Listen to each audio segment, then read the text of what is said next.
No problem. Take your time. Just lost my side screen. Oh, come on. There we go. All right. So how have things been going for you? Wild, man. This is like craziest times ever. Yeah. This has been a trip. It's that's why I had to like get back into this. I was like, okay, I can't like stall anymore. I have to just like start trying to figure out life like this. You know, I keep trying to have no expectations for anything. and so, you know, I just try to stay calm, keep an open mind. But at some point, like I think yesterday or Sunday, I started thinking like, oh, okay, I really need to adapt life now. Like life needs to start happening in some sort of a structure, even if it's not the same. I got to start going forward and doing something. Yeah. So here we are. Here we are. The long-awaited meet down. Oh, you know, it's crazy. I work in theater now. Everything's shut down. I'm trying to work from home. It's been a nightmare.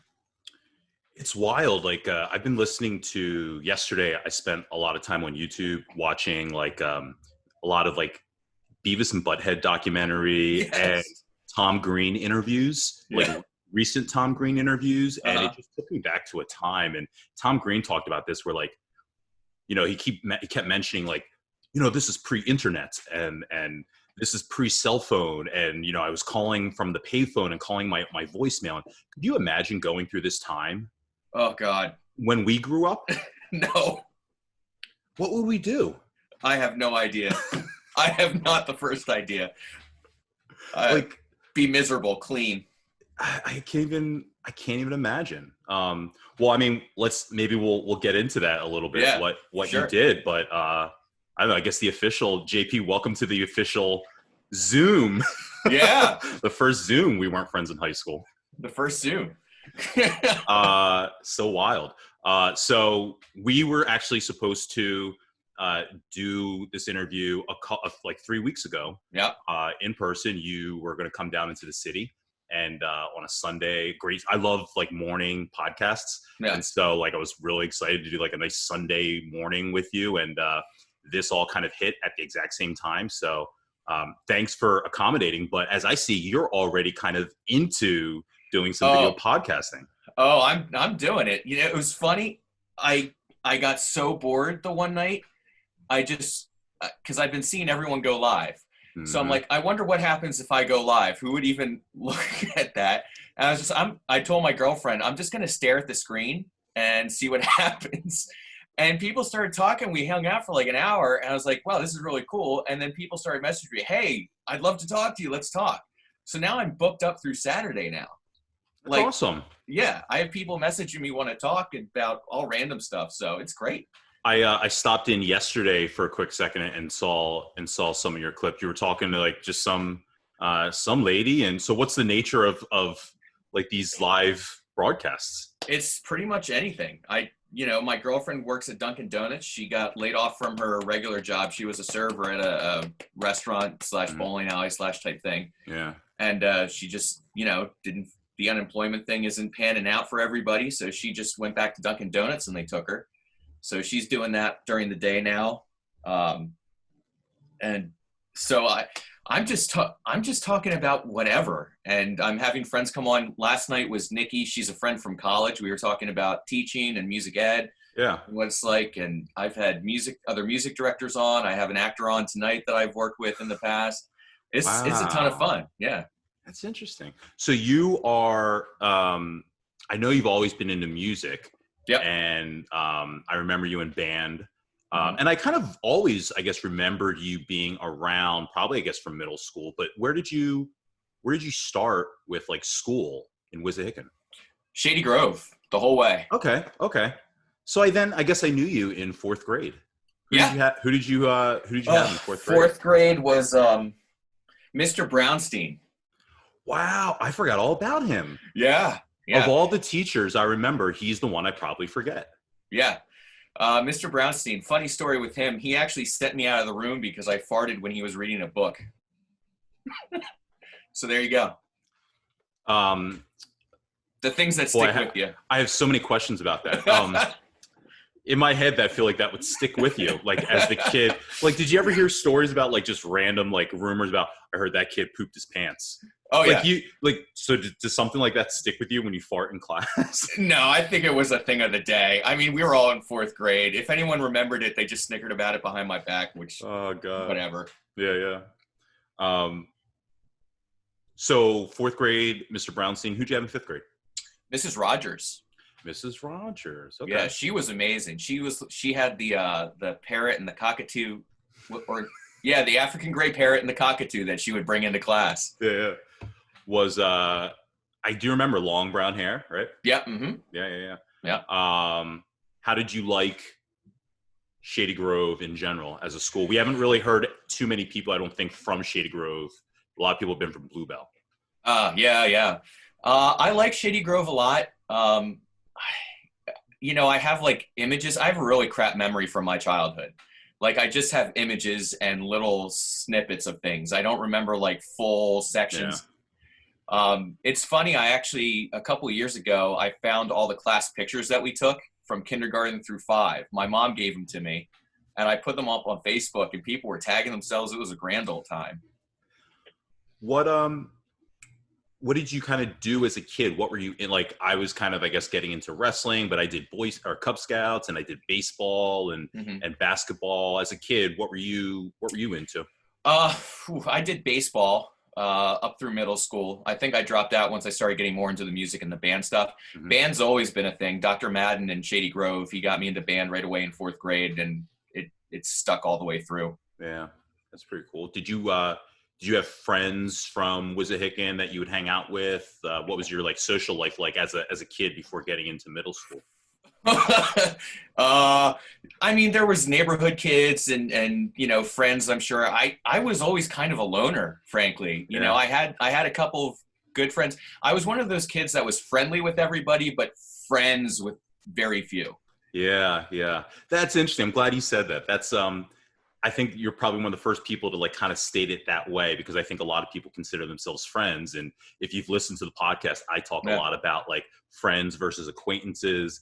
And I even challenged, I think, Alicia in asking her like about Scott Jordan. Like, she's like, oh, I was friends with everyone. It's like, but you weren't, what is friends exactly? Right. And I love Alicia, and Alicia and I are friends now, but you're the first person to actually say it like that, friendly, but not friends. Yeah, I think probably when I was that young, it was more the kids that were in the neighborhood, because we could just, bike to each other's houses and stuff like that. So let's see, Andrew Leinbach, he was in the neighborhood. Who else? I think Eric Nelson, one of those guys, but I never really hung out with him. The Drehoses were down the street a little bit, but they were different years. And across the street was Ryan Eberwein, but he was a year or two younger than us. Okay. But I don't think I know that name. Yeah. So that's interesting then. So what do you see, but you don't know exactly, like you did baseball, but what did you do in your free time? Like, were you into TV or, I read a lot. I was always a big reader. And I was outside a lot too, riding bike, just going around. My mom was really good about taking us places, me and my much older brother. I have an older brother who is 15 years older than me, and he actually used to work for Wissahickon when I was going through. So I couldn't act up because the teachers knew that he was my brother and would talk to him. And then I'd come home. He's like, now I'm going to have to tell mom because, Mrs. Peckman said that you weren't doing your science homework or whatever it was. And it'd scare me straight. Wow. Older brother, 15 years. That's, what was that like? I don't think, it was amazing. It was amazing because when I was like, 5, 6, he was already in his 20s. So he would take me to like Six Flags Great Adventure, just me and him. He'd take me into work when he was working during the summer. It was great. It was really great. We have a great relationship. How old were your parents, if you don't mind me asking? When I was born, Dad was 45 and Mom was 40. Okay. Now he has a different father. Okay. So Mom married another guy and they had, Mike, and then she got a divorce and then married my father a little bit later. And then it took him a few years till I came along. Okay. Yeah, I feel like that was about, my mom was 30, so my dad was 41. when I was born. What was that? I don't know. For me, especially like the age we're talking about right now, like 8, 9, 10. I remember like, I don't know, maybe it was like I was 11, I guess, and my dad's 50th birthday. And I just remember thinking like that my dad was so much older than other kids' parents. I feel like a lot of people that we went to school with, their parents were like 20 when they had them. So their parents were like, 30 when we were 10.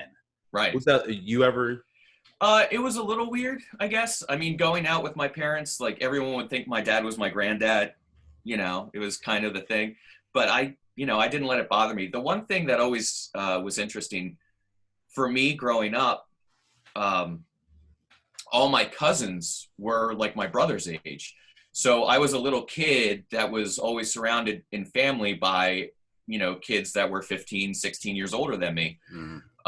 So it made me grow up a little bit, I think. Like I didn't act like a kid when I was a kid, because to fit in with everyone, I had to kind of act up to their age. Okay. I think I always think I skewed older.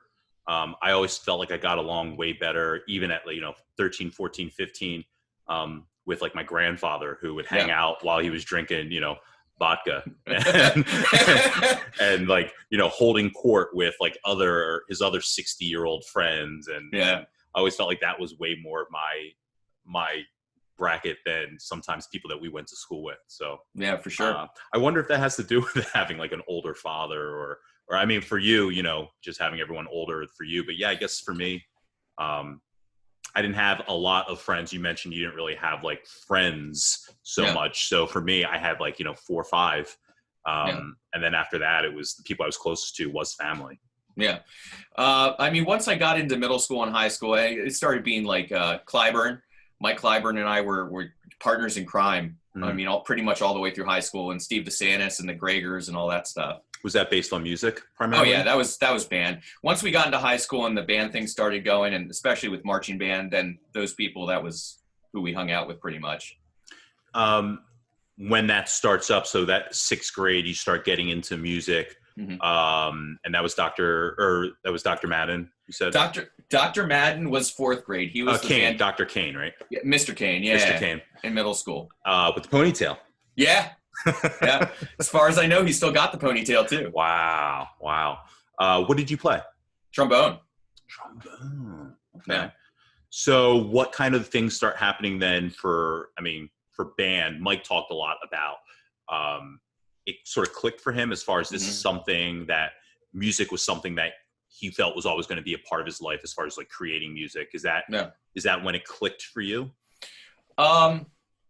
Music was always going to be part of my life. I had been taking piano lessons since I was 5 or 6 years old, and I was playing piano for people and, in every kind of band and ensemble, stuff like that. Not my parents so much, but my grandparents' generation, there were a lot of musicians in the family. So it was just kind of a natural thing for me. It didn't really click that it was going to be the thing that I did until junior year in high school. I got sent over to the middle school to help Mr. Kane, like with band and just helping kids out. And I was like, this is what I'm going to do. And I spent senior year going to auditions and getting myself into music school. Wow. So when you're doing it just in middle school, it's just like, it's your activity, the way that someone might play like basketball, but doesn't think about doing it in college for a scholarship or anything like that. That's interesting. For sure. So you get to middle school. What is that like as far as integrating with everybody? Now it's all the middle schools or all the elementary schools together. Right. You have your meeting, like kind of, I guess, band friends, but for you in general, what's that like making that transition to such a bigger body?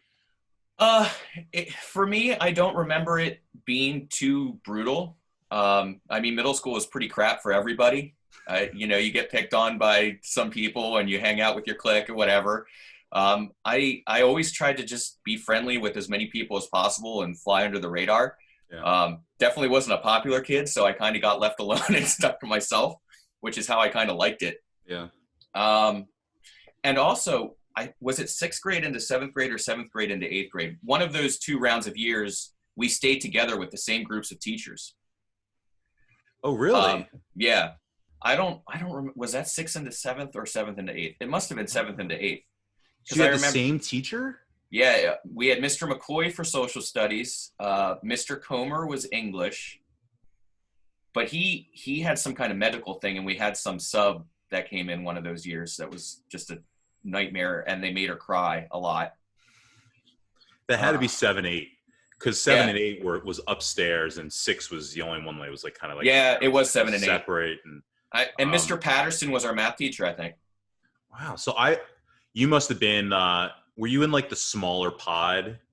Like, yeah, I knew there was always like a smaller pod, like 7C, I think, was like a smaller pod, kind of in the back of the school, and like 40 kids and ABC. I forget which. I don't know. I think I was 7B and 8A and 6C. And I had different teachers the whole way. So that surprises me when you say that. Yeah. I don't, because I think they were tracking you based on your reading level and stuff like that. Really? I mean, since I spent time as a teacher, that's the only thing I can assume is that you were tracked based on your math and reading level. So I guess I was just in the same level the whole time. Would you have considered yourself academic? Yeah. I mean, I wasn't like some brilliant brainiac person, but I was always on the higher edge of things, I guess. And I think that just comes from, my parents were always into having me read and exposing me to a lot of different stuff. So yeah. Do you think that you had like a stereotype when you were kind of growing up? Or? I was a nerd. There's no doubt. I mean, I got told about it every day. I mean, you don't need to. I was definitely the nerd. I mean, I weighed maybe 70, 85 pounds the whole way through elementary school. I was the easy target, quiet, contained, Yeah. But you were, it was never too bad for you. It was always. Nah, there were a couple stupid middle school-y type things. I was trying to think of people's names. I forget his name now, but there was this huge kid in my 7th and 8th grade classes. I forget his name, but the one day it was my birthday, and I tried my hardest not to let anyone know because, birthday punches were the big thing. Oh, my God, yes. Do you remember that? You never wanted to tell anyone it was your birthday because people you weren't even friends with would come and punch you in the arm. Right. Well, he was huge. I mean, he was like 5 times my size, a football player, I'm sure. And he said to me, you can either get one very big punch or all of the normal punches. And I thought about it for a second. I said, I'll just take the one big punch. And he just drew back and hit me right in the arm. He sent me clear across the room. Wow. And I had a bruise on my arm that I had to hide from my parents for like a week. Isn't that funny? You had to hide it. Oh, yeah. Were you afraid of like confrontation if they found out and reporting it? I just didn't want them involved in all that kind of nonsense. Yeah. If you're a middle school kid, you want to handle your own thing and not make it a big deal. So your reaction to stuff like that was just kind of like accept it, walk away, and just try to avoid it as much as possible. Pretty much, yeah. God, I wish I could have learned. I was so much more confrontational than you were. I mean, I got in a fight with RJ Smythe. I remember that in the little atrium outside the gym. Same. Yeah, that was the place to fight. No, I mean with RJ. I did it in the bathroom, but yeah. And that was stupid because we were friends. I think someone just said something stupid, and then all the kids got involved and started pushing us to fight. And we got a couple punches landed on each other, and then it broke up because teachers were coming or whatever. And we ran out to the buses. It must have been right at the end of the school day. Yeah, now that you mention it, middle school was horrible. Well, I taught middle school for 6 years. I know it's horrible.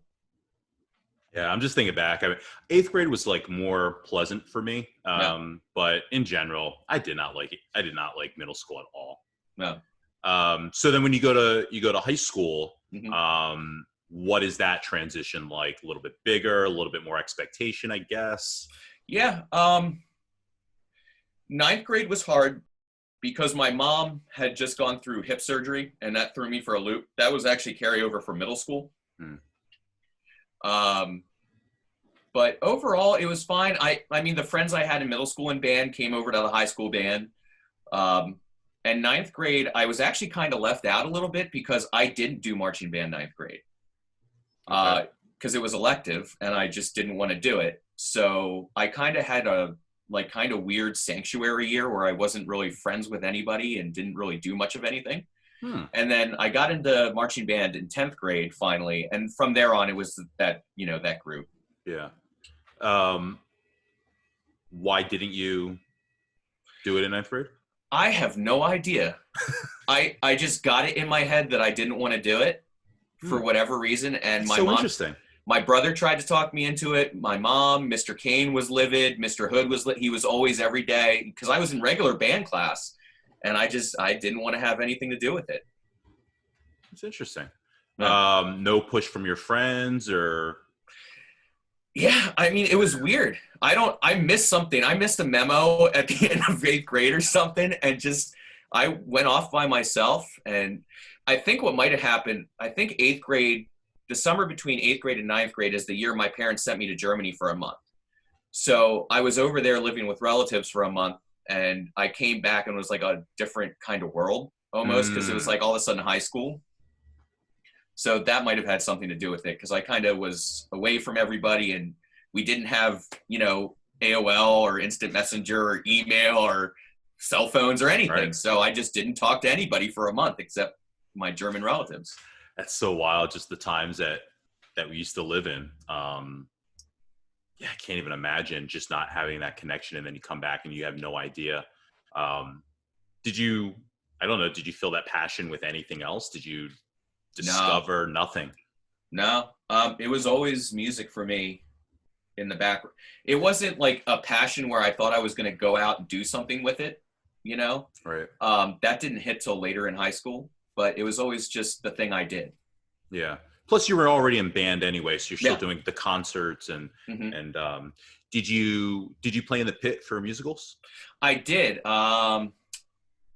I played in the orchestra for MAME, which I think Mike was talking about on your show. Mm-hmm. By the way, the guy that played with us, the high school teacher, was Mr. Payne, Earl Payne. Mr. Payne. He's come up a few times now. Yeah. I think, yeah. And then there was, I played 2 shows. I forget the other one. Godspell? No, it wasn't Godspell. No trombone in Godspell. You're a good. That's so crazy. You know that. That's what I do now. You're a good man, Charlie Brown. No, that was our 9th grade year, I think. That was 10th. Was that 10th grade? Yeah, maybe 9th was Godspell. 10th was You're a Good Man, Charlie Brown. 11th grade was MAME. 12th grade was My Fair Lady. Then I only played one. I only played in MAME because the other 2 didn't have trombone. Wow. And I was on stage for My Fair Lady.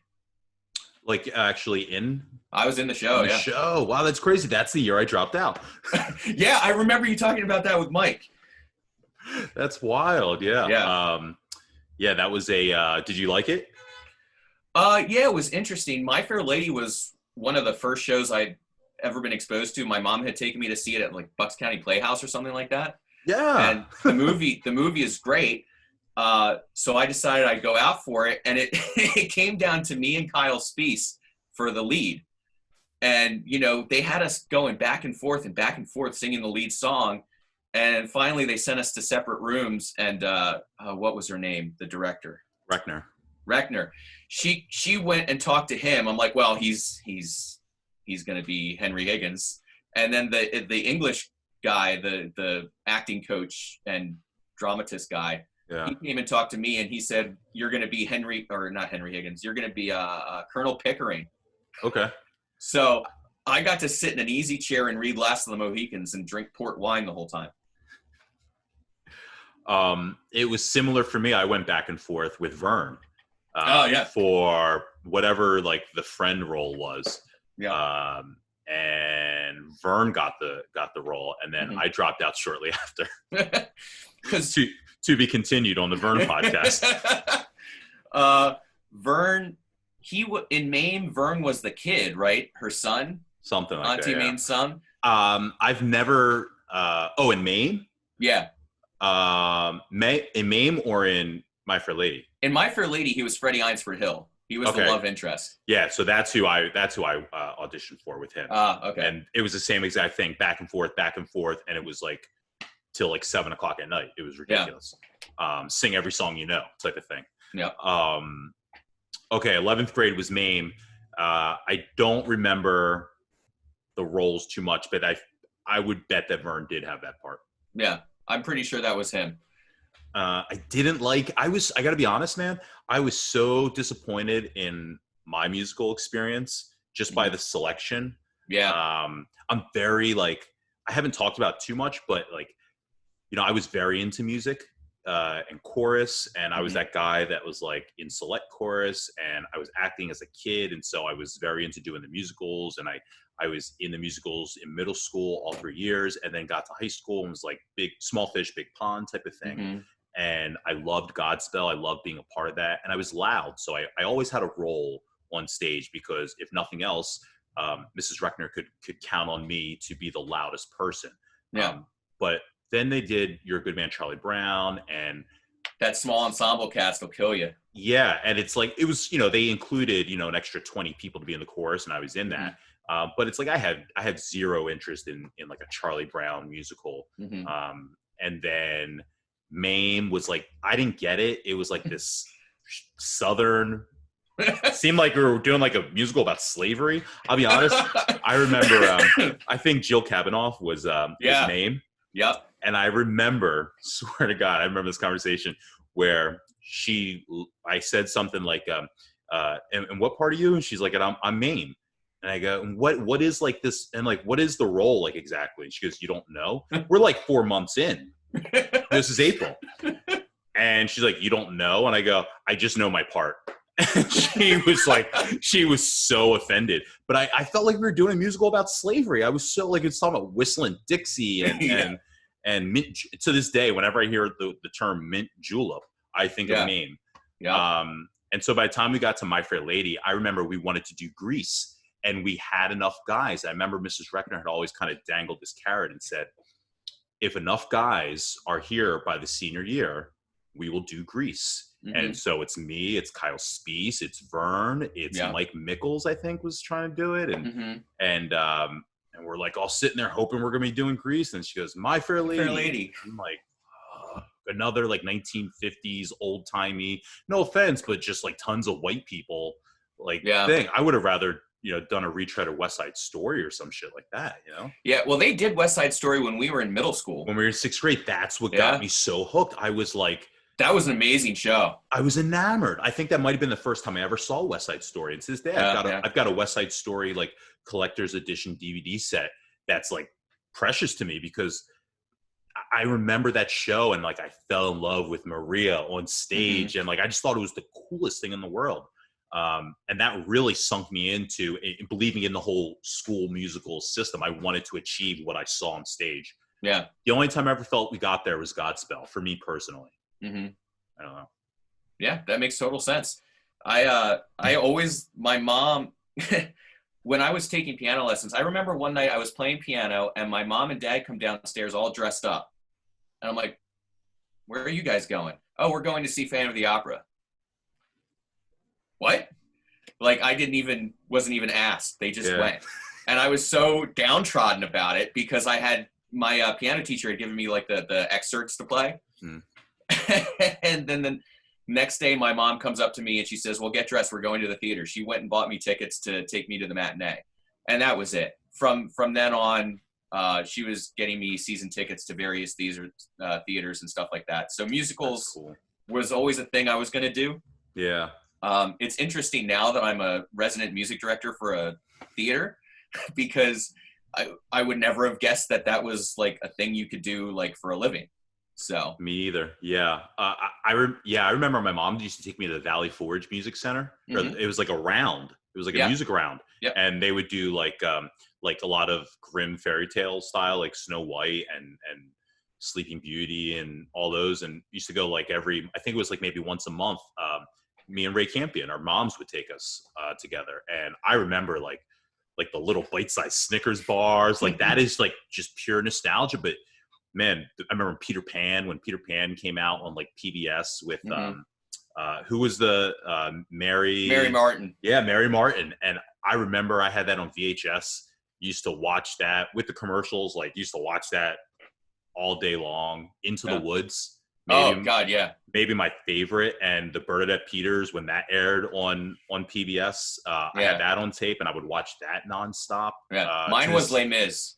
That 10th Les anniversary Mis. concert of Les Mis that came out with Colm Wilkinson. Oh, So I'm not as familiar with Les Mis, but that kind of brought me to the point I was going to make, very long, but the point I was going to make, that I remember going to see Les Mis after we graduated with Mr. Conahan and being so envious that we didn't get his influence in musicals while we were there. He had just kind of come in at the end of our run in high school, but I really had wished I had gotten to do something more, because as I've mentioned before, I dropped out and didn't go back to theater, when the whole time I kind of thought I was going to college for theater. I thought, oh wow, really? Yeah, when I thought if I was going to college, I was going to be doing theater acting, because I was a childhood actor. I was like, I used to audition and never got past like a commercial. That's about the biggest gig I got, but I used to go on auditions, and that's what I thought I was gearing to do. And when I dropped out, I joined TV Lab. Nice, yeah. I fell in love with video.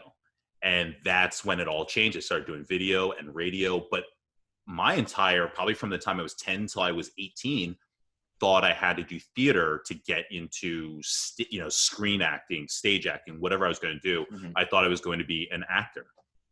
Nice. Yeah. So I never knew that. I knew you as a singer. I knew you were in chorus and all that stuff, but I never knew you were the acting guy. I was the lead in all the musicals in middle school. I never really got the opportunity to do anything in high school, because we never had those type of shows.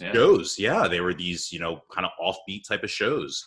And so, middle school, I was Daddy Warbucks. And see, I have no memory of the middle school musicals at all. Yeah. It was, I was a biracial Daddy Warbucks, and my hair was like this, probably times 2. And I even had it in the front, and I had like a tail, and like try to get a bald wig over this. And back then in like 1994, they didn't do like brown bald wigs. Right. So, it's this pink bald wig that like we're trying to put color on so that I don't look like, with like a pink head.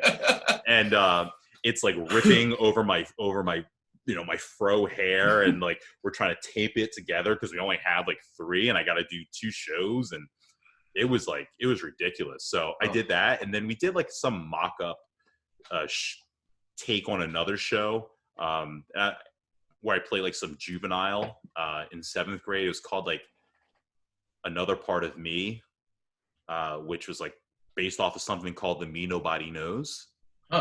Something like that. I think it was like an adapted screenplay of some sort. I'm not sure.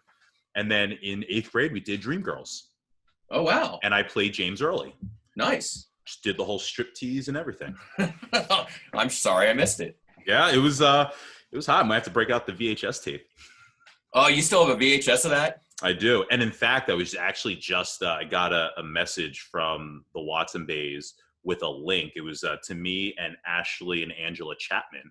I guess because the 3 of us did a lot with them, with a Google link of like everything. So I think on there is like the Dreamgirls soundtrack, which features young Michael Clyburn taking the place of whoever had that role before. Yeah. He's redoing the soundtrack when we like all they overdubbed it.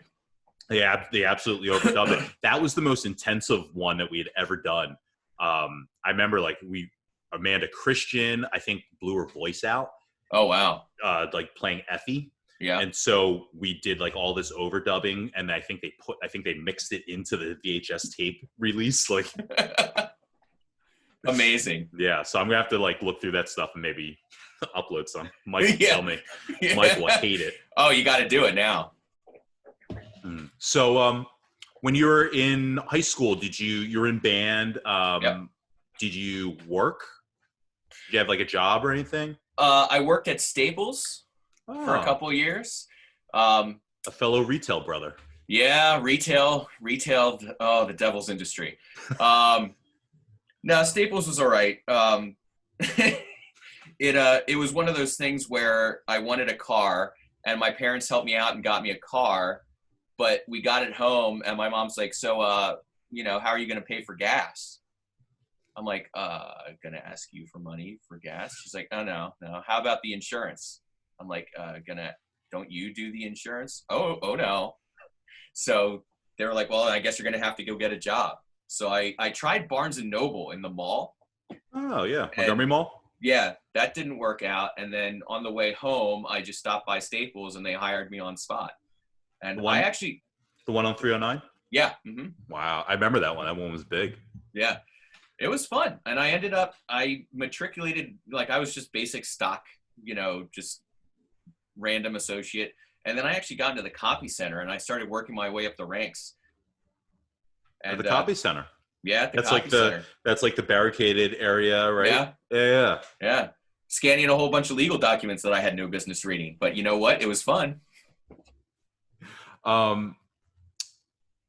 So you work then, you do band, life in general, what is going on, anything that's, sparking your interest. You said it didn't take until like 11th grade, I think, for you to like really be into band. So as that's going on, your friends are in band though. Mm-hmm. But what are you doing? What kind of kid are you? I was reading a lot. I thought I was going to go into school for either history or archaeology or something like that, just because I was a bookworm type and I was really into Indiana Jones. Like I thought that's what archaeology was going to be. Dangerous. Yeah, I wanted to get a whip and a leather jacket so bad. And now you say that, it sounds really dark. Was that your favorite movie? I think growing up, probably. That's cool. I mean, I had a really kind of weird sense of movies because my brother introduced me to all the 80s type stuff. So I grew up on like the Mel Brooks, like Spaceballs and Robin Hood Men in Tights and all that kind of like goofy humor type stuff. So yeah, that's funny. So you liked reading history. Was history did you have a favorite class? Was it history?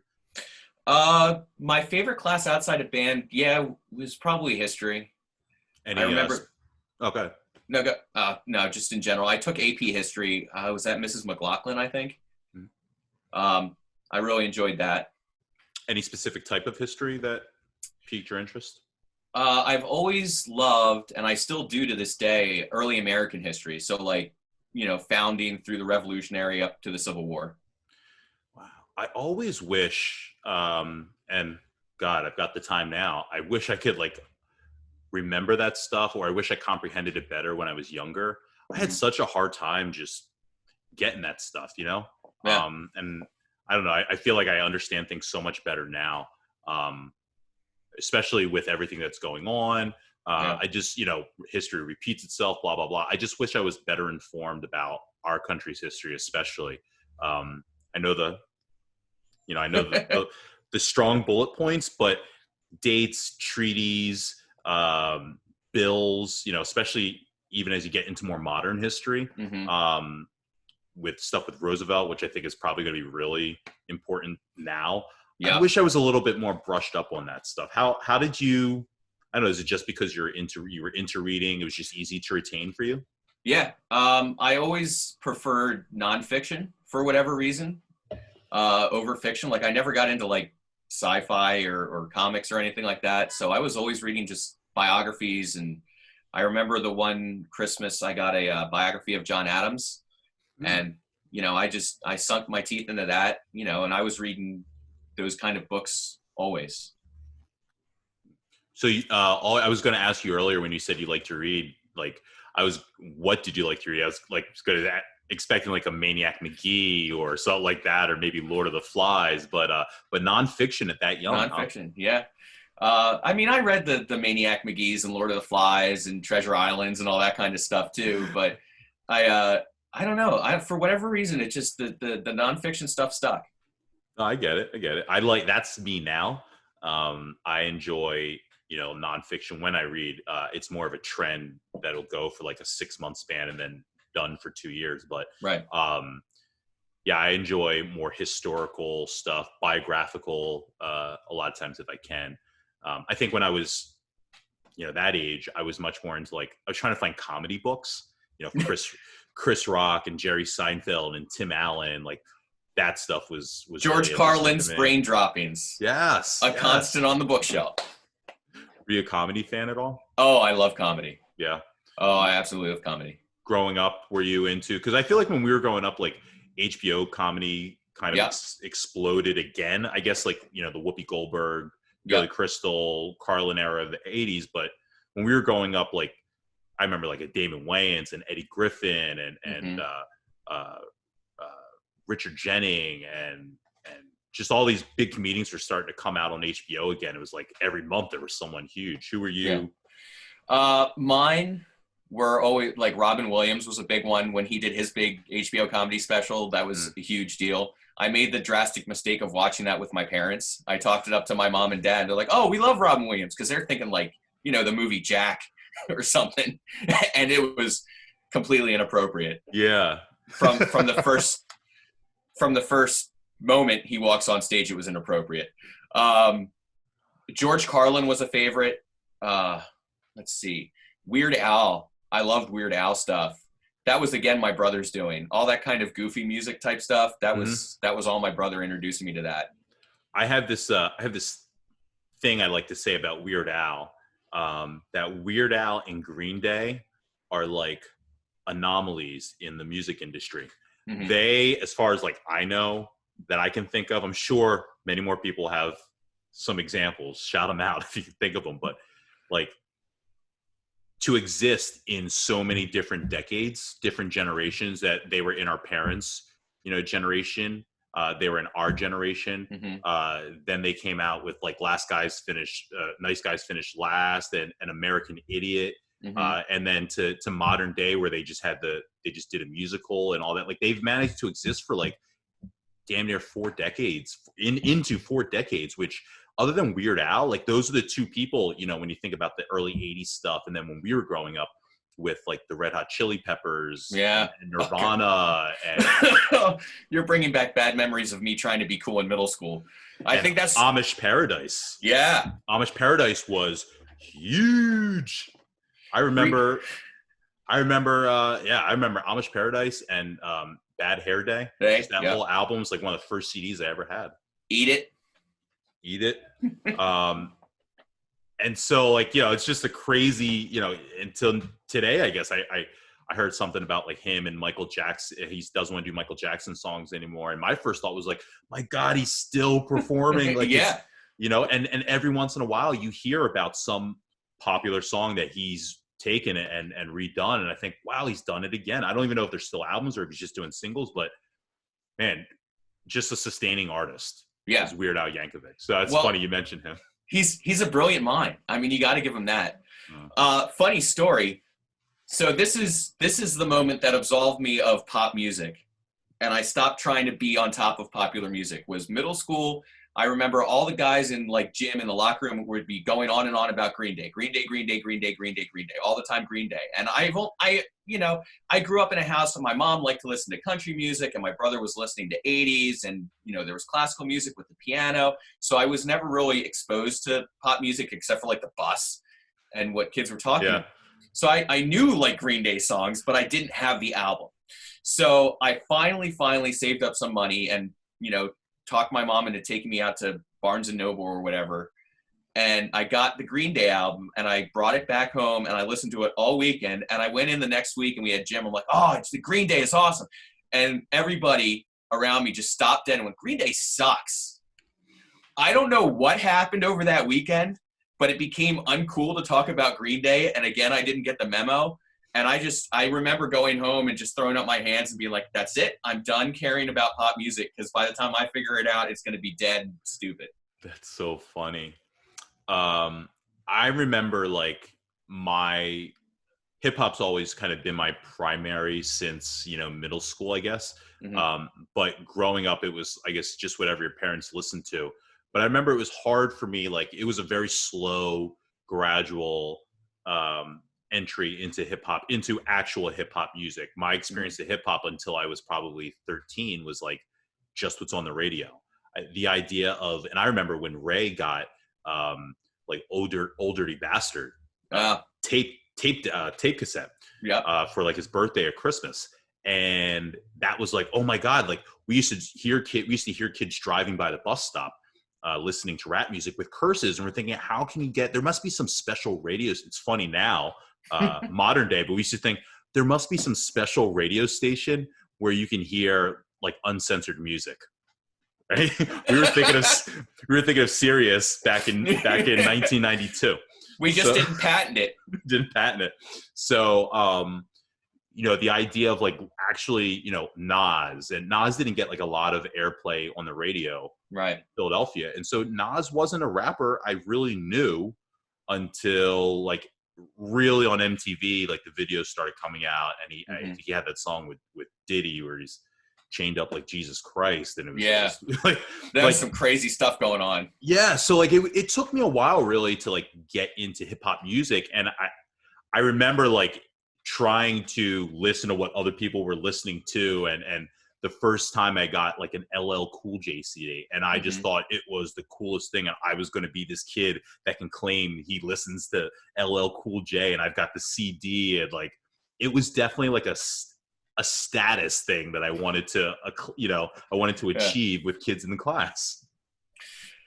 Yeah, I think I listened to a lot of different stuff because I was friends with a lot of different people, but I have to blame Clyburn for getting me into like hip hop and stuff. Cause I remember us rolling around in my Dodge Neon with the, with the volume turned all the way up, listening to the Chronic album.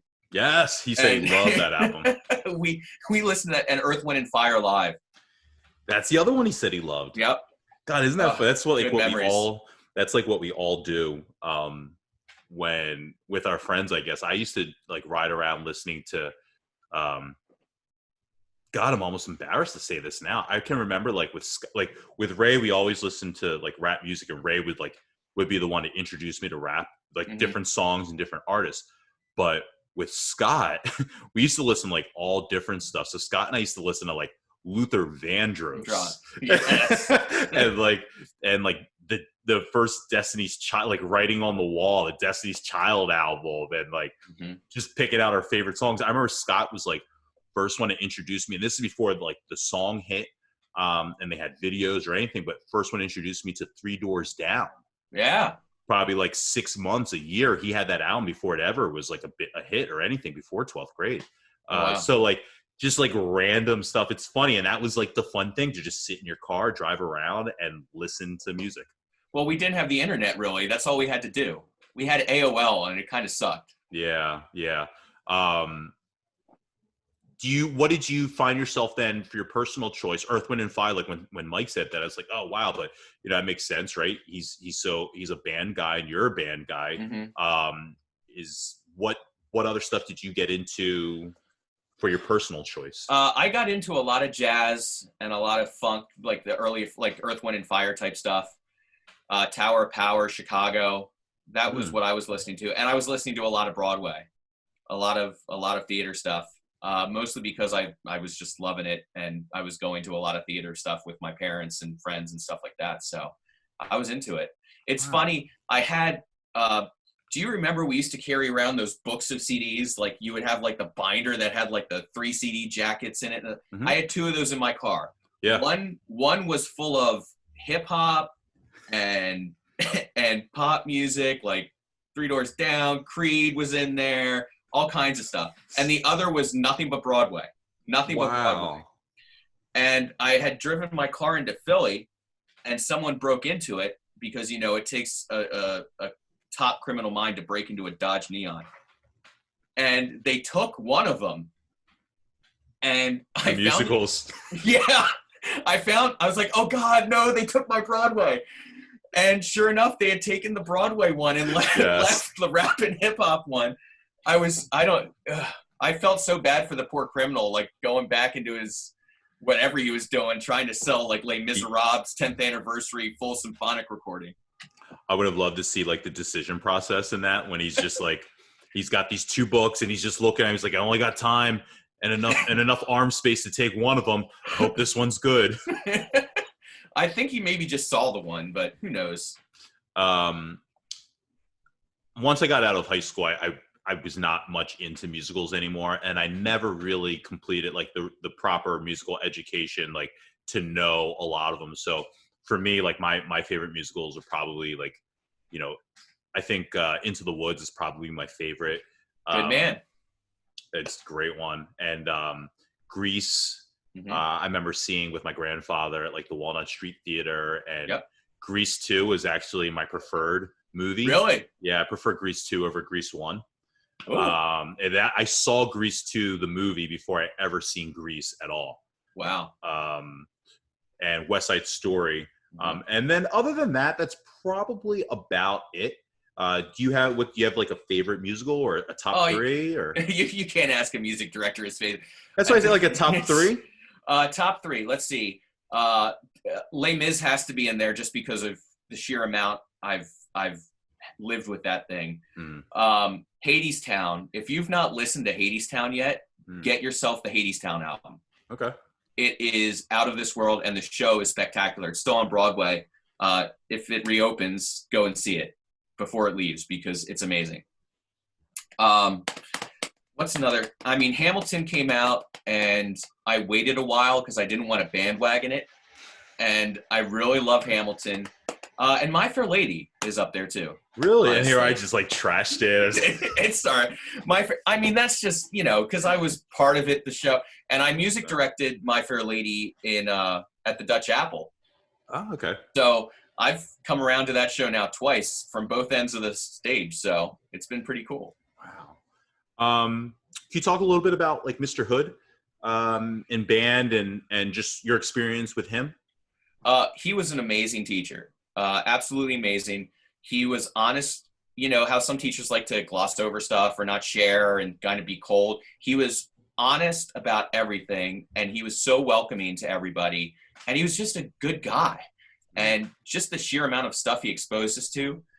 Senior year, he let me do an independent study in band, and it was like he would just play jazz chords, and I would try to solo on trombone, and we talk about music history, we talk about music theory. He was just trying to get me ready for college. Yeah. And he's just such a good guy, and he took pranks really well. We were always pranking him. He was always he always had a smile on his face. Yeah. I really enjoyed the period of time that we had him and Conahan kind of arm in arm for the music department and from chorus and a band side of things. That was just really fun. I'd never really experienced. I often wonder if I had Conahan, all 4 years in high school or even just a little bit longer, the way you had Mr. Hood, how, that was the first time I really saw like a music department work hand in hand and music theory and understanding reading music, which it's just a lot more fun than I had ever really experienced beyond just being the singer. Yeah. So yeah, I get what you mean with that because I saw that a lot in Conahan. Yeah. Oh, Conahan was great too. He was a good guy. Have you been watching what he's been like? He was doing like the Christmas stuff. Yeah. Carol Ragnarok. Yeah. The last 2 years I saw he was doing that. And I really wanted to go because I used to do the caroling with him around the suburbs. Yeah. I don't know if you were ever a part of that, but when he came in, we used to do we were like a traveling group, and we would like maybe 15 of us would go all over the city and Christmas carol in the DoubleTree down here in Center City, at old age homes or retirement centers in the burbs, Springhouse Estates and stuff like that. And I never really experienced like gigging before, it was feeling like, and I really do miss stuff like that now as an adult. I look at everything that you're involved in, and I wish I wish I knew more about it from a singing perspective, that I could get myself into something like that. But yeah, that was a lot of fun. And it started with the caroling, really, and then we would just do stuff like that all over.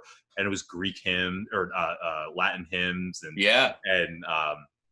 prepare or not prepare. That's Godspell. Gloria and all these different things. And he was very experimental. Yeah. We once did a performance where we said nothing for like 4 minutes. John Cage. Yeah. You know it. Yeah. Oh yeah. 422. 422. Yes. Great piece. I love that thing. Yeah. That was joint between the orchestra and chorus though, wasn't it? It's Because I remember sitting there because we had to hold our instruments up like in playing position the whole time right. for each movement, and then put them down and then put them back up again. Yes. It was highly annoying to hold a trombone still and not do anything with it for like 2 minutes straight. We just had to stand there. We didn't have to at least hold up any extra weight. Yeah. That was wild.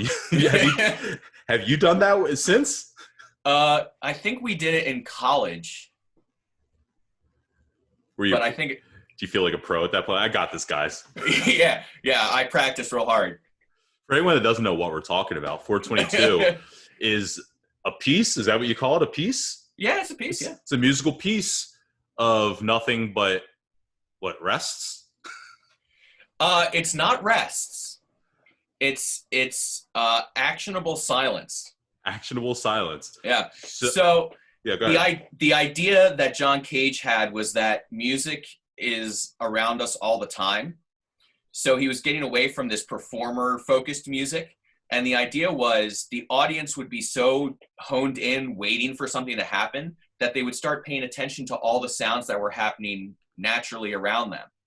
And, there's all kinds of like psychology science behind it, because you know how like there's that 7-minute rule where no matter how big a crowd is, every 7 minutes it'll go dead for no reason and then it'll pick back up.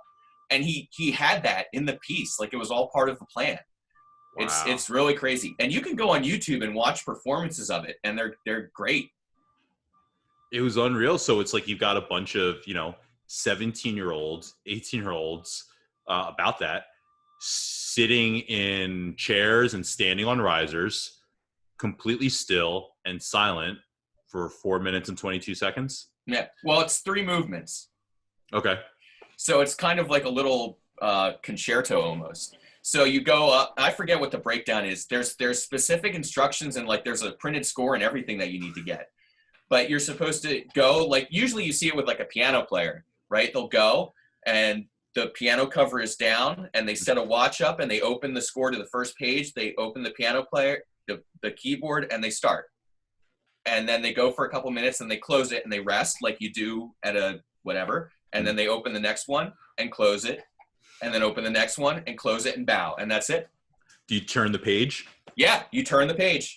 Yep. Yeah, I kind of remember like Conahan maybe giving us like a couple times like yeah throughout. And I just remember like we had to rehearse it all the time. Yeah. And like we're like, no one's gonna pull this off. Can't stay silent. And of course, like kids are quiet for a while, then all of a sudden someone's got to make a fart noise with their mouth and everyone starts laughing. It was just the most ridiculous thing for juveniles to have to. Well, yeah, I think that's the big challenge, and probably why he had you practicing so much is because he had to prepare us for not laughing when the audience started laughing. Yeah. Because it starts off as like a little, well, this is weird. Did they forget? Did they forget their music? What's going on right now? That's exactly it. And then there's that awkwardness of, okay, do something.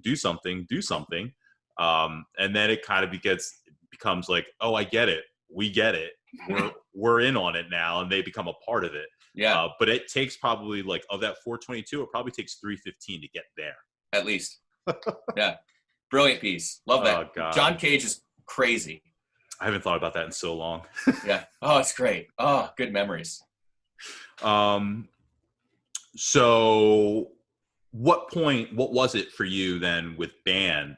And at this point now you're back in marching band. Mm-hmm. What was it that made you decide, or was there a moment where it clicked instantly? I guess you said 11th grade where you said like, okay, this is what I want to actually do in college. Yeah. Or for a career. We had to do in 11th grade, I think it was like a work study type thing where we had to do some kind of thing either in the community or for kids or something like that. And Hood talked me into going over and hanging out with Mr. Kane and helping the middle school band. And as soon as I started helping kids and I realized how powerful a teacher can be, I wanted to be in music ed. And that was it. Then it clicked. It's funny that it was that, considering just the type of, I don't know, I guess relationship that you had with Mr. Hood, mm-hmm. That it took going to Mr. Kane. Yeah. Well, it wasn't so much because it's interesting, like the relationship you have with the teacher as a student is, you know, one thing, and that can certainly make people want to go into teaching. That's always a common thing. For me, I actually had to be the teacher to get that it was something that I wanted to do.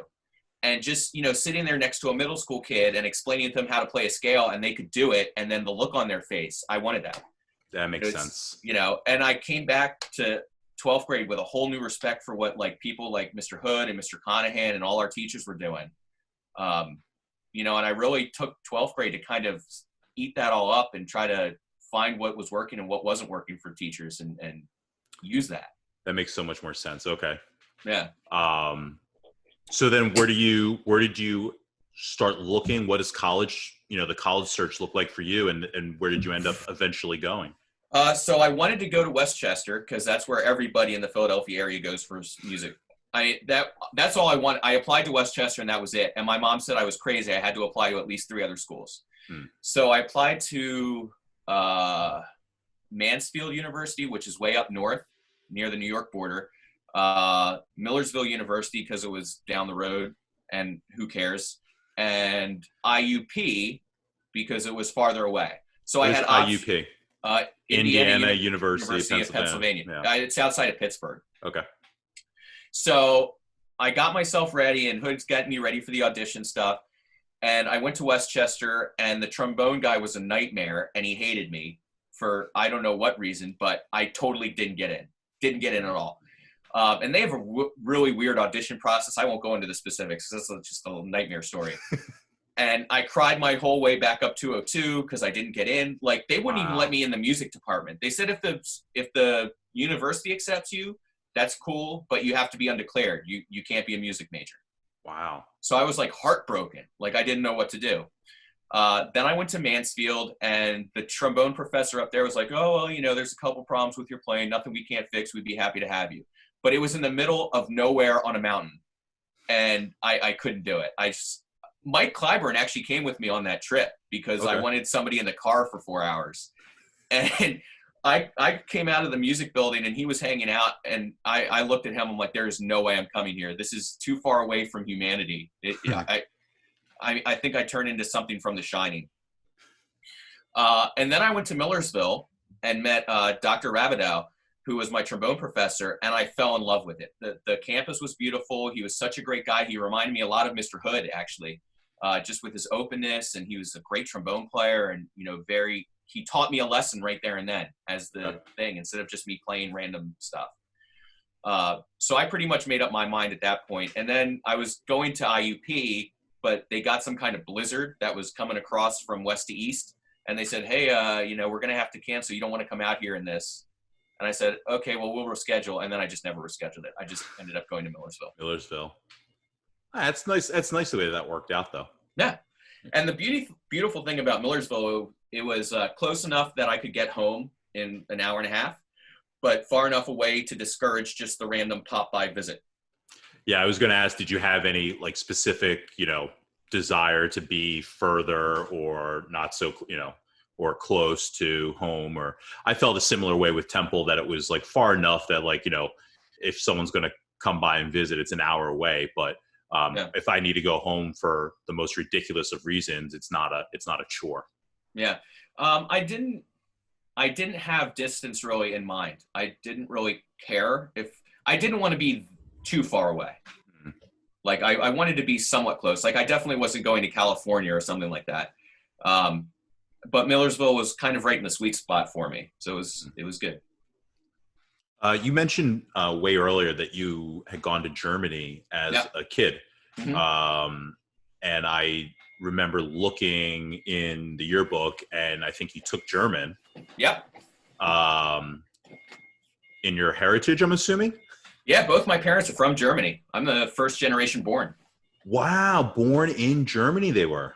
Yeah. I don't know why I said that like Yoda. Yeah.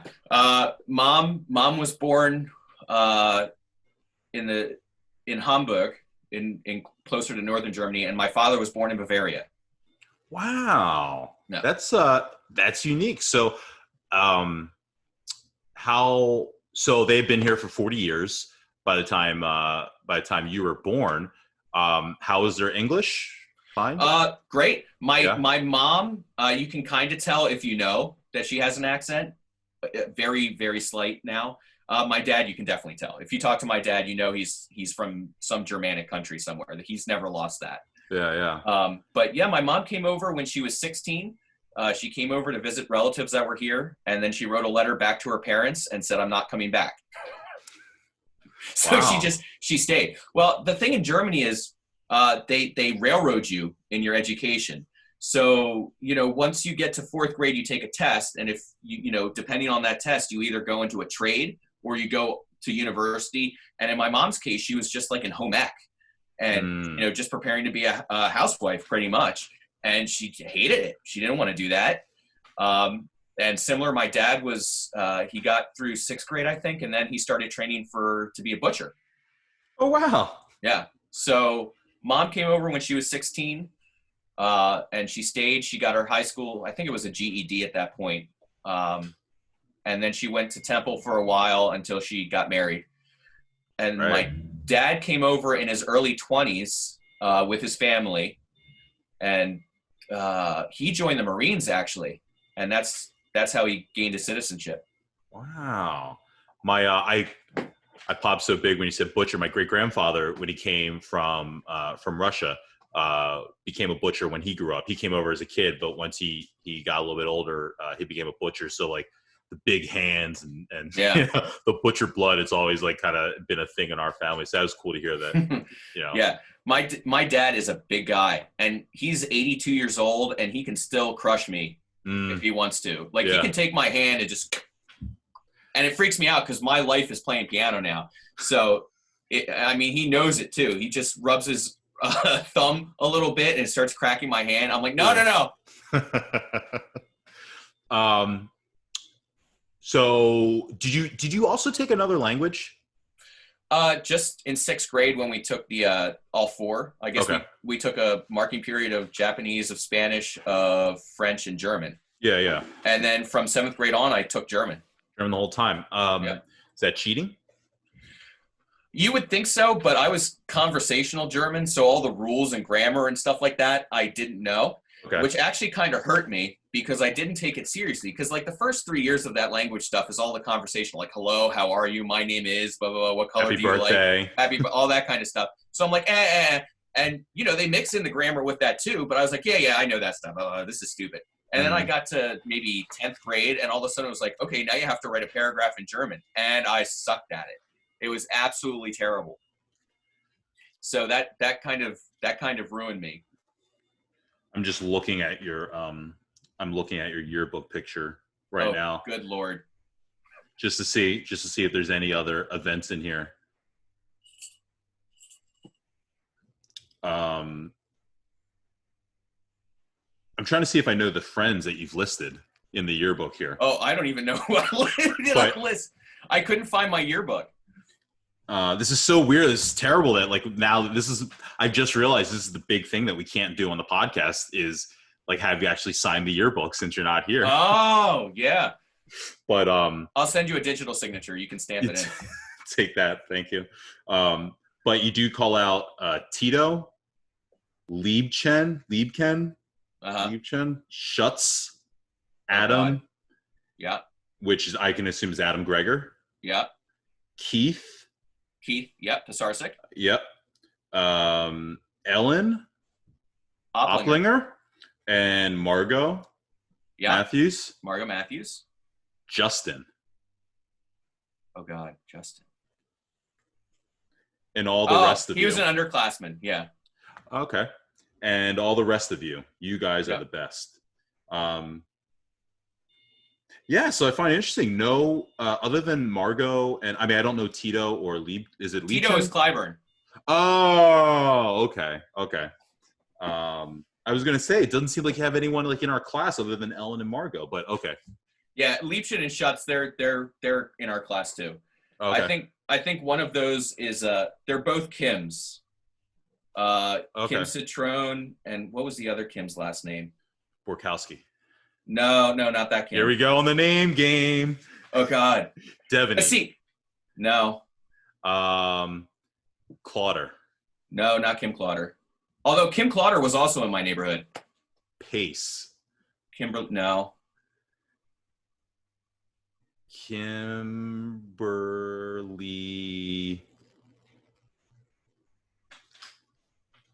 I forget. Oh God. I forget. And don't ask me because I have no idea which one is which anymore. Oh, I know. Well, I grew up with Kim Citrone actually. We just became Facebook friends recently, but I don't think we were friendly. So that'll be a fun interview. Oh dear Lord. You know, one of those people that just knew me too long. Yeah. Let me ask you this: since you said that you were a nerd, Yeah. how nerdy were you? Oh, very nerdy.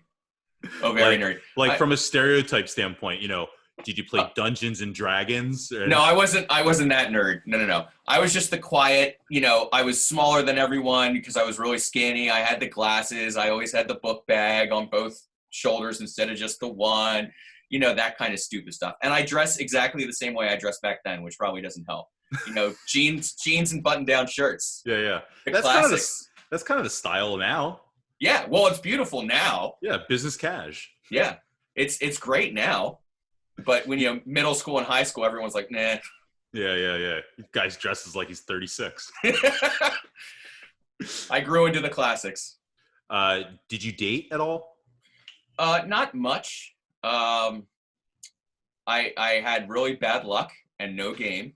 Same. I remember, I won't say her name because I don't feel like embarrassing her, but there was a girl on my bus in our class, and I was trying, I was talking to her, and I guess she was flirting, but I think she was more making fun of me. But I gave her my number, and she said, okay, I'll call you. And I literally went home and sat by the phone all day, and she totally didn't call. And then I was like, oh my God, I have to go to school tomorrow, and she's in class, and that's going to be a thing. It's like, so stuff like that. Kim Centrone and I dated for a hot minute, I guess, senior year, and that ended, you know, as high school romances end. Yeah. But yeah, not much. When you go out like on dates or something, what kind of I didn't date at all, so I never went on any dates. What kind of, and part of my problem was I didn't know what you do in high school when you date. So what do you do when the few that you had, but what do you do when you go out on dates? I don't know. I honestly, I mean, maybe dinner, you know, take her to the Italian place that was across the street from the Wawa. What was that place called? We used to go there all the time. Across from the Wawa? Yeah, down that street there. Like if you go around the car dealership, the BMW dealership on that strip, it was on the left. It was in like a strip mall type thing. Arpeggios? Maybe something like a pizza place, or Friendlies or something like that. Or that's where, that was the thing that I always used to like. I used to go to Friendlies with friends, and that was like our hang spot. But I never saw like kids that had girlfriends there. Yeah. You know, who knows? No one's telling you what to do with these things. Yeah. What kind of stuff did you guys do like socially outside of school? Like as with your crew of friends? Yeah, I mean, a lot of it was just band. I mean, it became all consuming because you had marching band all fall, and then you had jazz band pretty much all spring. But we would go to like Barnes and Noble and listen to CDs and talk, and you know, we went to the Friendlies. I guess, you know, I'm sure we went to movies, although I can't for the life of me remember which ones or when. But band was the driving force between a lot of the friend group that hung out. Was there like any like was there like a hierarchy, or was there like a I don't know, a social system in band? Oh yeah. Were there like the cool band kids and then like Oh, for sure, of course. And it all changed every year. It shuffled because you would, you know, people would start being section leaders, or being the drum major was the big thing, or, you know, the field captain, or, you know, who's in charge of the guard and all this stuff. So you're constantly reassigning your little social stratus within the band. Yeah. Did you where did you fall in that realm? I'm mid-management, I think is the best way to put it. I was section leader, but our section was me, Mike Clyburn, and Barkley Boyd. Barkley Neal, I think was her name then. Barkley Neal. Yeah. Wow. It was trombone.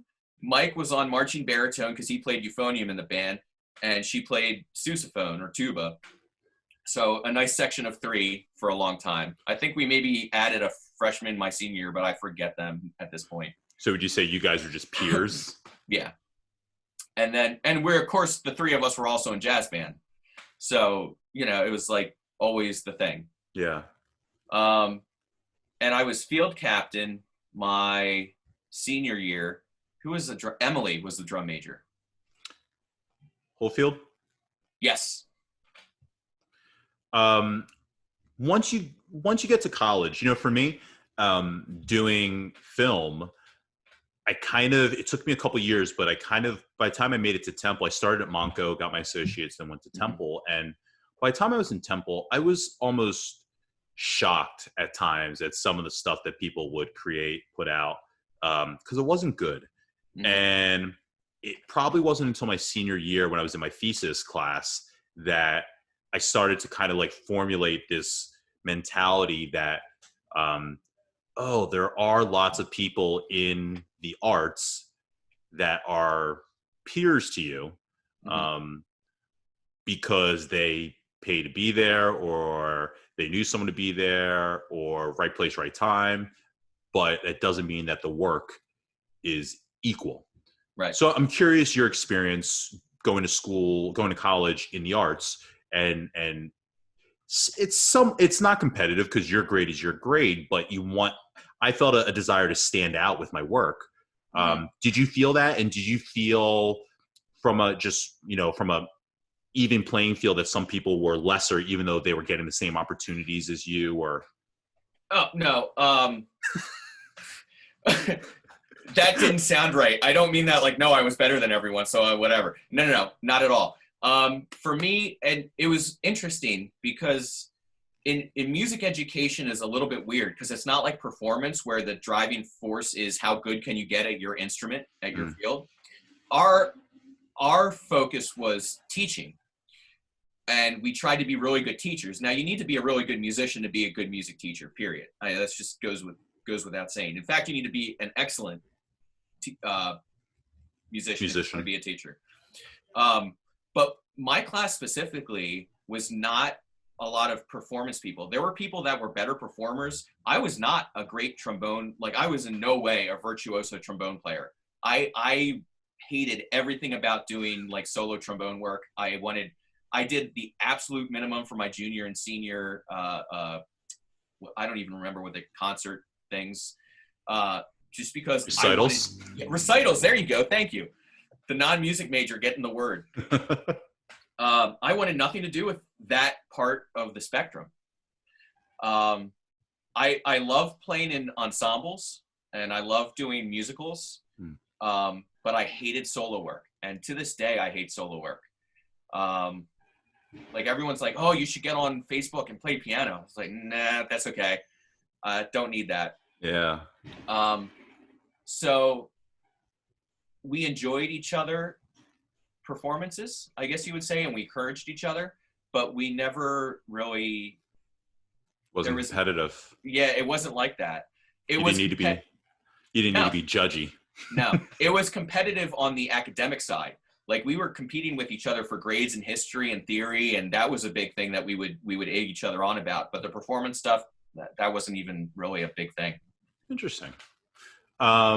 So then your experience in college, how was that at Millersville? I loved it. Yeah. I loved it. Was it 100% geared towards music education for you? And that field itself, difficult? Very hard. Because we didn't have, it helped and hurt. We didn't have like crazy amounts of theory in high school and middle school. And theory is hugely important at Millersville. So they were doing like hand signs and Kodai method and all this kind of tricky stuff and like knowing intervals and stuff. And I was like base zero, but because I was base zero, I didn't fight against it. I just used whatever innate musicianship I had and grew. And I grew fast. Like, I got really good really quickly, which was a lot of fun. and some of my friends, they were coming from these programs where they learned a different method, and the professor of theory wanted nothing to do with that. And, you know, it was a fight for a year or two until he broke them down and got them to do it his way.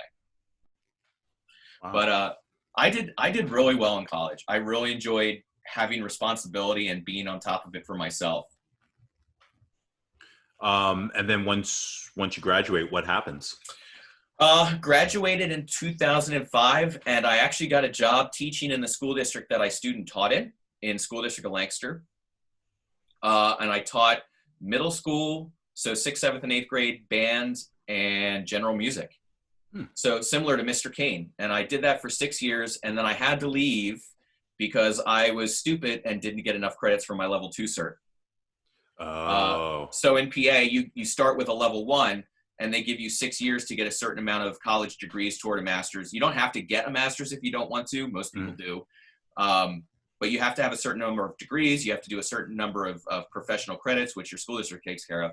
And I was 6 short. I was 2 classes short. So then what happens? You have to leave Lancaster? You have to leave the school? Yeah. I got a call. I was starting my 7th year, and I got a call on a Friday from the Human Resources Department. And they're like, hey, your level 2 certification's due, and we see that you haven't turned in enough credits. So, you know, what's the deal with that? And I said, oh, I got to check on my paperwork back home. Like, I knew full well what was going on.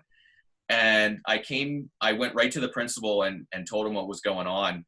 And he organized all the meetings. I had a meeting the next Monday I came back, and, you know, we talked about what was going to happen. And they basically said, you know, you can either have a letter of resignation or we can fire you.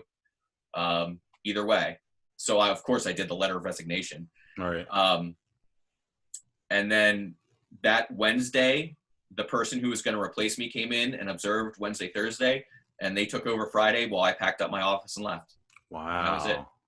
After 7 years. After 6 full years in my 7th year. Now it's weird because the one law in Pennsylvania that has no gray area and no loophole is that. Because you cannot teach at all. You can't get an emergency certificate. You can't get a certificate in any other area. If your certificate is lapsed, you have to correct the lapse before you can do anything. So you can't sub. Wow. I couldn't do that if I wanted to. As a certified teacher, I can't sub right now because I have a lapse certificate. So, I mean, it was my own fault. I got stubborn. I was getting a little tired of the administration stuff because a lot of, you know, we were in corrective action, and, you know, it was, you know, city school district. Loved the kids. Yeah. I absolutely adored the kids, and I loved my colleagues, but it was a grind, and it was a bad grind. And I think, you know, psychologically I went through a lot of stuff, and I probably just shut that part of my brain off and didn't care so much about it. So yeah, I left, and I went through a little bit of depression then after that. Obviously, you know, I lost my professional career that my parents had put me through college, and, you know, I was paying student loans, and I had a mortgage and no job. So then I started doing one-on-one work with kids with behavioral disorders. I worked for a company that did mental health as a TSS. And I did that for about 2 years, and I had just started to work towards a master's degree so I could advance in that company, because I wasn't going to be able to pay the bills on the, you know, 12 whatever an hour that you get for that. And then this job at the Dutch Apple opened up, and I had been doing a community theater as the music supervisor for about 10 years at that point. So I went in for an interview there and got the job, and it was salary, benefits, the whole 9. I couldn't believe it. Wow. And I've been doing that ever since. And what is the Dutch Apple exactly? So the Dutch Apple's is a regional dinner theater. So you come, you have dinner or lunch or whatever, and we do shows. And it's year round. We do about it's so fun. Yeah, 8 shows a year, 8 musicals. Well, sometimes 8 musicals. Sometimes there's a play thrown in there, which is great because I get a little bit of a break. But it's year-round theater. The shows run for 6 to 8 weeks. And I'm also the music supervisor for our touring wing. So before all this coronavirus hit, I was music directing Grumpy Old Men at the theater. I had a tour of Finding Neverland that I was the music supervisor for. And a tour of Chicago that I was the music coordinator for, because the music supervisor was the guy from Broadway. Wow, that's awesome. That sounds Yeah. like so much fun. Oh, it's a blast. It's an absolute blast. I get to do musical theater all day, every day. Wow. Um, I want to understand the teaching situation. So because Yeah. you were missing those 2 credits and you had to go, were you not allowed to return? No. Mm-mm. Are you not allowed to get those credits? I Oh mean, no, I can. I can. In fact, no, I only took one class. If I take, no, I didn't even finish that class because I got the job.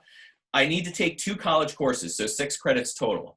Once I do that, I can submit those 2 credits to the school district of Lancaster if they even still have my personnel file at this point. And then they'll send that to the state and they will renew my level 2. Okay. So it would be very easy for me to get back into public teaching if I wanted to. I honestly, at this point, I don't want to. Yeah. That's so interesting. Isn't that funny how it works out though? Yeah. You right out of college, you kind of got right into what you wanted to do since you had that internship that meant so much to you. Yeah. And then because of just kind of bureaucraticness, Yeah. You lose it. You have a tough time, and now you found something you love so much more you don't even want to go back. Yeah. Yeah. And the awesome thing is, and I say this to everybody who asks, like, how do you become a music director? That's a real job, blah, blah, blah. And it's like, well, yeah, I took a hobby and made it my profession. Like, that's, Yeah. because, I mean, I did theater in high school. When I got to college, I begged and borrowed until I got into the pit. And I did, my first year in college, I was in the pit for the Wiz, which was a lot of fun. Love the Wiz, yeah. Yeah, funk music, man. That's so great. And then we did Pippin, and I was trombone player for that. And then my junior year, we did Once on This Island, and it was a student-run organization, so I interviewed to be the music director, and I got it. And as soon as I did the first downbeat on opening night, that's what I wanted to do. Like, wow. Somehow being a music director had to be part of what I did with myself. So after I graduated, I was teaching, but at night I was going up to the Ephrata Performing Arts Center, which is about 30 minutes away from Lancaster. And I was doing theater there. I was playing in the orchestras, and then they got me to music direct shows. And over the course of 10 seasons, I went from music directing 1 show a season to 2 or 3 or 4. Wow. And then I was kind of like the music seer, and I got into the board of directors there for a couple years. And did that for 10 years until I got my job at Dutch Apple, and I kind of had to give that one up because of conflict of interest stuff. So. Wow, that's incredible. Yeah. So you live in Lancaster now? Yep, live in Lancaster. Yep, And always have. Always have, and working in Lancaster. Yeah. And how's Lancaster? Lancaster is a cool little town. This area really reminds me of back home because it's kind of like urban, suburban mix. Did you grow up in, I asked about your school, but did you grow up in Whippane or? Whippane Township, yeah. Yeah, okay. Yep. So it reminds you of that. Yeah, in general, yeah. It's a nice small town surrounded by, it's a minor city surrounded by a lot of small towns that are similar to towns around home. Yeah. I love the history around here. Lancaster has so much history to it. Lots of great, like we have a central market that's really great because of all the farm produce that's around. And yeah, there's a huge theater scene here. It's huge. There's the Fulton Theater, which is a major house, Hershey Theater. There's Sight and Sound, just like an hour north of here, our theater. And then there's a ton of community theater. Like there's, you can throw a stone and hit a theater around here. It's great. Do you still get to check out other stuff? Well, prior to this all happening, Yeah. did you still get to check out other shows? When I could, it got harder and harder just because I'm full time. Like part of the job is like, hiring people and doing tracks and getting stuff organized and doing rehearsals and all that. And then shows, we do, 6 to 9 shows a week. Wow. So Tuesday through Sunday, I was doing shows and, we're doing shows when all the other theaters are doing shows. Yeah. So it got hard. Eventually I got to a point where they were letting me have a assistant music director who could cover a couple nights a week. Mm-hmm. And I could, take those kind of nights off to try to catch friends and family and stuff like that and other shows around. So. Wow. And not married or anything? Not married yet. Girlfriend of 6 years. Wow. We're actually, well, the coronavirus now forced us to live together. It forced the issue. Yeah, I'm it's going well. jealous. I'm Yeah. jealous. You're my biggest about a week ago, and for time's sake, we're probably about what, a month, three and a half weeks, a month into this thing. This is actually month 2 now. We're in week 5. Wow. Yeah. So okay, we're in week 5, so that whenever this airs, you have some reference. But last week was the first week I started thinking about like relationships and girls, and oh my God, when am I going to get to see a girl again? So Yeah. I've been Zooming with a lot of friends, and I have a lot of friends that are couples, and Mhm. you know, the friendship is mutual amongst all of us. Yeah. And I'm just so envious of all of my friends that have their girlfriends or wives with them. And Yeah. here I am, 5 weeks, just me, just me Hey, and my pad here. That's got its benefits too, my friend. That's got its benefits too. For the first 3 weeks, it felt okay. Now I'm getting a little antsy. Getting a little antsy. Don't worry. There'll be a lot of girls waiting for male companionship once this is all done, I'm sure. Yeah, we got to buy some stock in Tinder. You said that the whole reason this was gonna work out schedule wise for you to come was you come into the city. I think you said every Sunday. Every Sunday, yeah. What do you do out here? I'm the organist for my church.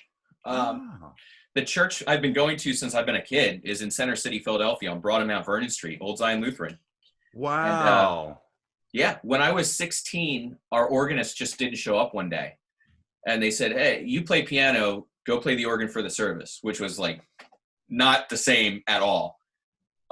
So I did that, and then he had some kind of medical issue, so I started taking organ lessons a couple times, and I filled in for a couple weeks till I found someone to cover.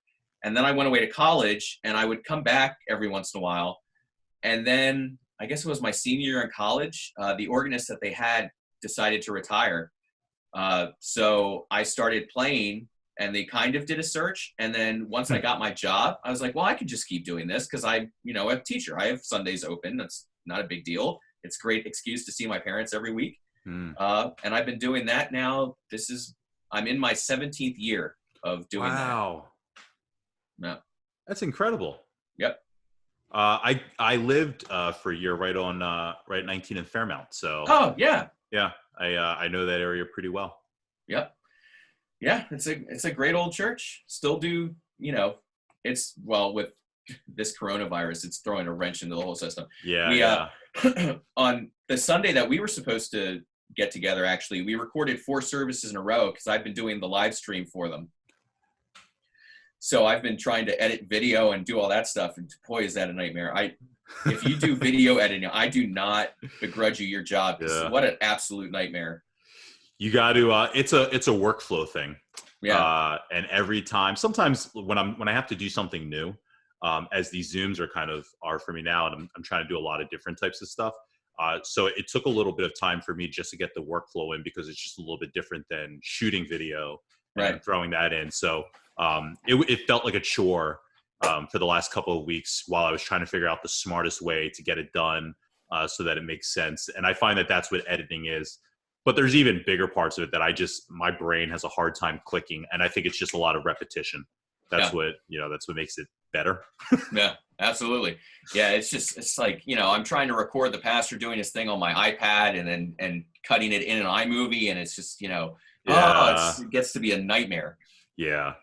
Do you still talk to anyone from school? Still get back to you come to Philly, but do you get back into the burbs at all, or?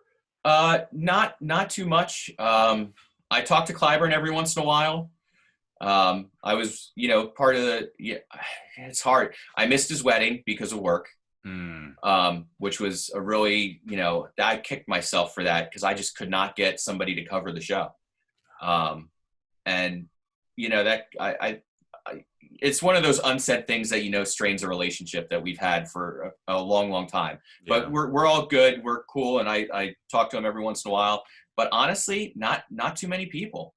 I tried chatting up Steve DeSantis a while ago, and that kind of fell away. And, it's hard because I went to Millersville. I think I was the only one from our class that went there.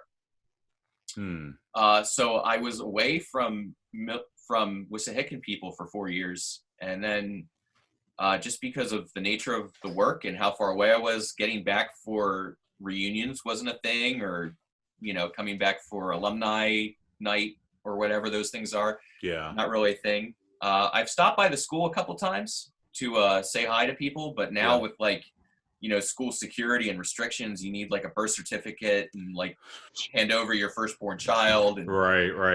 put Blood your sample. put your mortgage on the table for collateral. It's insane. Last four digits of your social. Yeah. So that's harder to do. And now, since a lot of the people that were there when we were there have started to retire, there's not really a good point. I mean, seeing Mr. Hood would be great, and I've stopped by the band room a couple times. Yeah. And I've talked to Mike Hood for a bit, and I've talked to John Conahan a couple times, which is great. It's great to be connected to those guys. Yeah.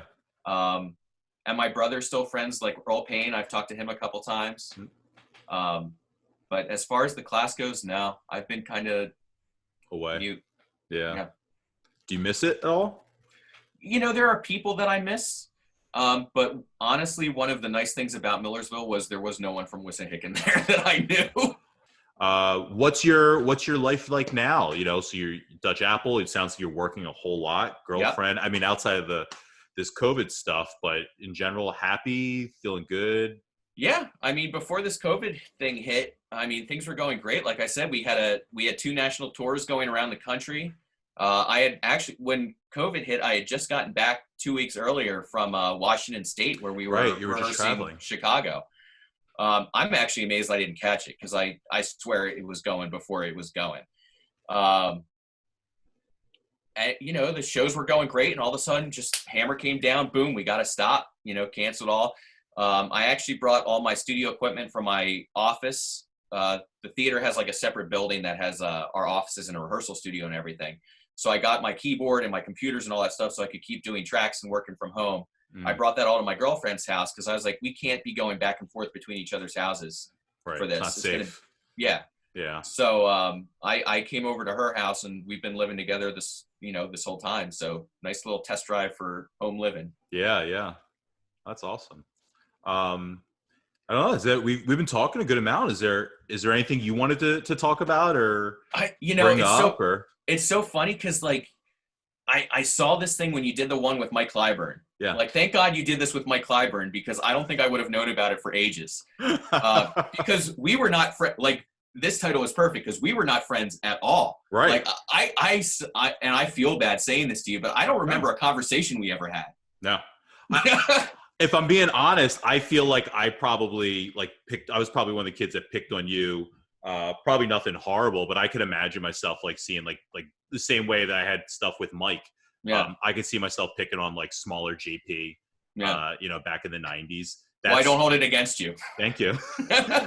That's like the extent of anything I could imagine really with you. Yeah. Other than the fact that, we had chorus and band next to each other in school, but I was in chorus senior year. Okay. Against I wish I would have done it a lot more, because it would have helped me a lot. And I don't really remember that many people from chorus senior year. Where you were in chorus, right? Yeah. With Conahan? Yeah. See, I don't even remember talking to you. It's like, well, I was probably running to band class right after chorus class. Yeah. And there were a few periods, right? Of course. Yeah. There was I can't remember what period I had, but I feel like I had class with I feel like the chorus classes were like 40 kids in each class, because it was all grades combined. Yeah, in chorus. That's right. Yeah. So it could have been any class. Maybe we just didn't have the same class. Yeah, that's my bet. Bet. I remember singing "Rent" at graduation. Oh, wow! That was our song, and I had to sing one of the solos. Rent was petrified. Huge. Yeah, Rent was like on that boom when we were like seniors, and I remember going to New York to see it. Yeah. To see Rent with, I think, Conahan and other classmates. Did you go on that trip? I didn't go on that trip. The only musical we saw, I remember. What did we go see? I think with AP English we went and saw something. Okay. I forget what though. Yeah, yeah. I don't have no crazy memories of you. No specific interactions really. Yeah. Um, yeah, for me that's a good day. Do you remember the day that the chorus room, right, was like half level down from everything? Yeah, it was like sunken. And it had the sewer pipes on the wall, because you know what better place to put high school students than in close proximity to a sewer pipe? Well, it's soundproofing. Yeah.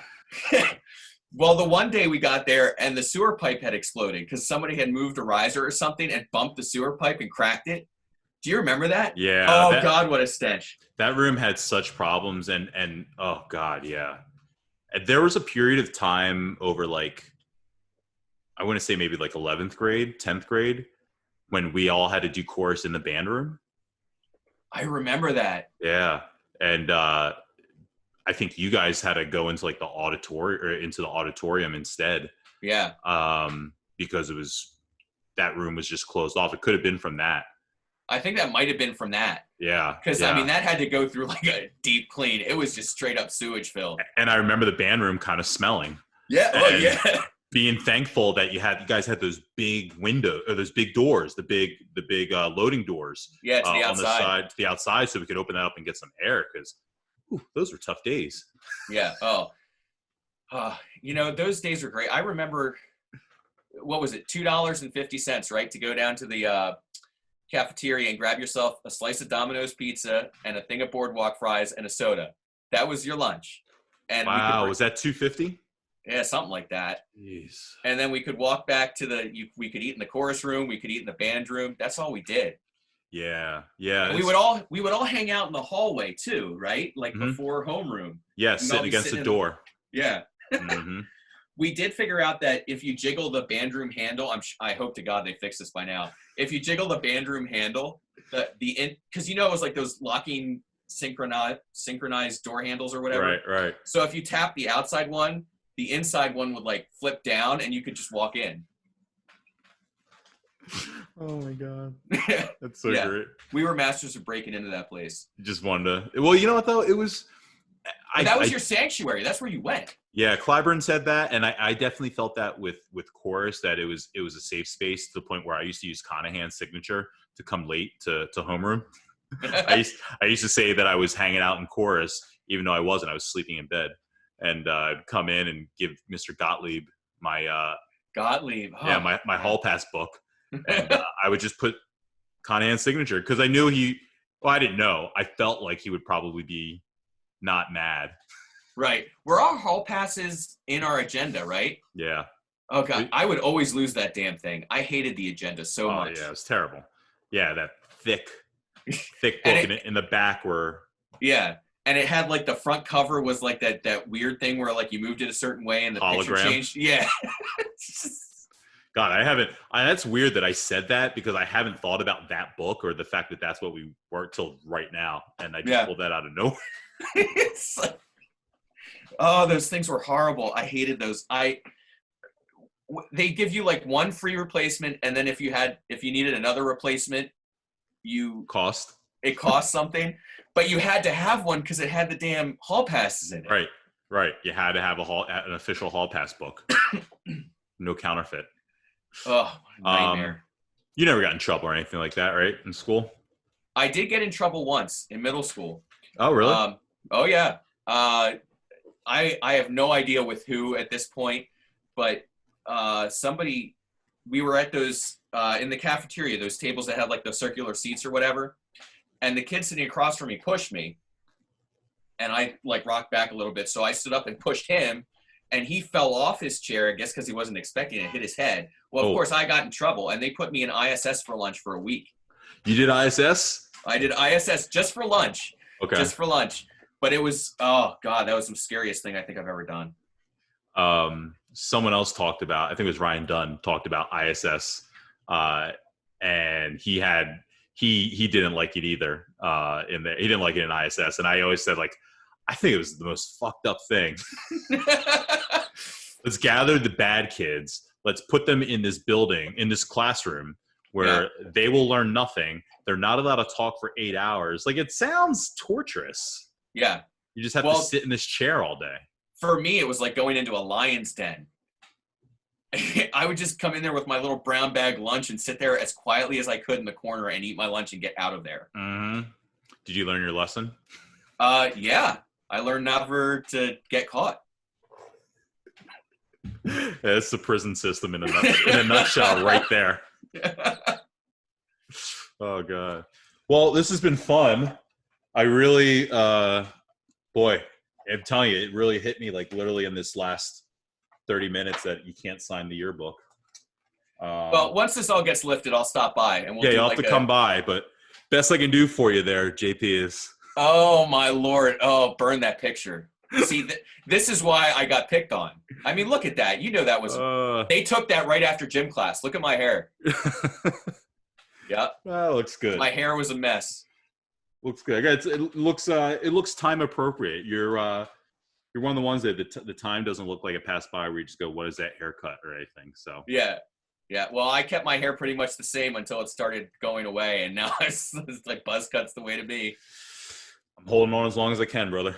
Yeah, I hear you. I started growing it down here because I stopped growing it up here. Yep. It helps fill out the whole face. Yeah, indeed.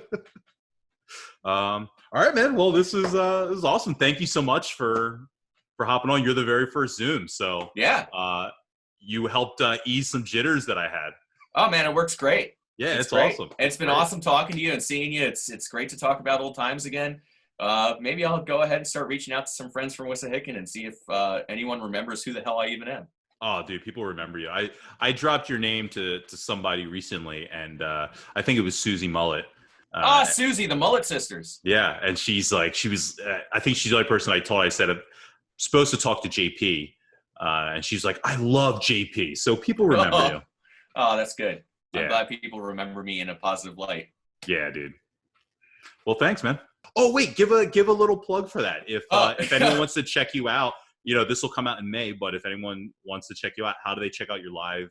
All right, so if you're still around and we're still quarantined in mid-May, whenever this comes out, I'm doing a live thing at 9. It's just on my Facebook page. So just, sometimes I have like a warning. Sometimes it just, so if you're around at 9 p.m. on the Eastern Coast, man, just come say hi. Awesome. I'll have to start sharing it too. Yeah. Oh, make sure when you post this, you post my name right. Meyer. Yeah. Well, as I look through here and I look at you in the yearbook look for you next to Tui Meyer, I see you're not there. So yeah. Yep. I got you. All right, man. Dude. Take care. I'll see you soon, and reach out anytime you want to chat. I'm down to Zoom anytime and hang out. Yeah, absolutely. This has been a blast. I'm a lot of free, so awesome.